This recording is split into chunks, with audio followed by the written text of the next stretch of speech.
Hi, today I'll be going over the heart using a sheep heart specimen. Before we get to how blood is pumped through the heart, I want to go over the layers of the heart. In a live sheep, this would also be covered with a fibrous layer of pericardium as well as a parietal layer of serous pericardium. What you're seeing here is the epicardium or visceral layer of serous pericardium. That's composed of mesothelium and areolar tissue. The myocardium is the muscle layer of the heart, and the endocardium lines the internal chambers and also forms the valves in the heart. That's created from areolar tissue and endothelium.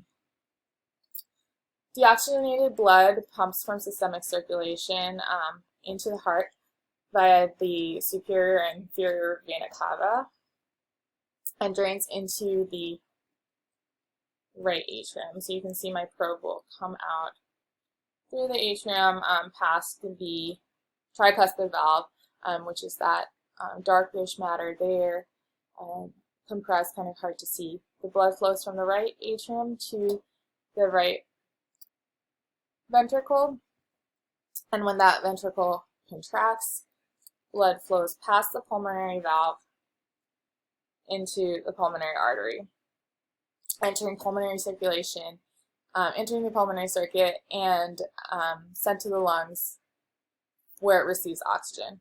Oxygenated blood then comes back through the pulmonary veins, which are degraded in this specimen, but I know that this opening belongs to them because my probe comes out right between the bicuspid or mitral valves. And I'm hoping you can also see the chordae tendineae pretty easily. Those attach to the valves and the papillae muscles in the ventricles, in either ventricle. The papillary muscles and the chordae tendineae, they tense in order to seal the mitral valve and the tricuspid valves so that there is no black flow from the ventricles to either atria. And you will have also noticed this large muscle layer in between the two ventricles. That's the interventricular septum. So blood flows from the left atrium into the left ventricle, which has the largest muscle wall and is able to create enough pressure to send that blood past the aortic valve through the aorta and into systemic circulation. And the heart does a lot, so it has a high oxygen and nutrient demand, which is supplied by its own coronary vessels. We have the arteries, which begin at the base of the aorta in the aortic sinuses. That's the area in the body with the highest blood pressure, so that blood is flowing powerfully enough to provide stable and constant support to the heart. The right coronary artery circles around to the right and creates the right marginal branch, the posterior interventricular branch, and the atrial branches of the RCA. The left coronary artery circles around the left in the coronary sulcus to create the left circumflex branch of the LCA, as well as branches down into the interventricular sulcus to form the anterior interventricular artery.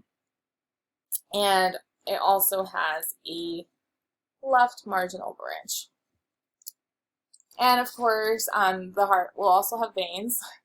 So the great cardiac vein lies alongside the anterior interventricular artery. The middle cardiac vein lies alongside the posterior interventricular artery.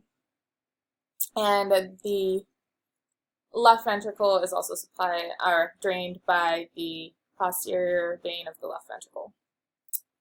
And these veins all drain into the coronary sinus, which lies in the coronary sulcus on the posterior of the heart. I believe some of this tissue might be associated with it. And the only veins that don't drain into the coronary sinus are the anterior cardiac veins, which directly drain into the right atrium. Thanks, and I hope you learned more about the heart today.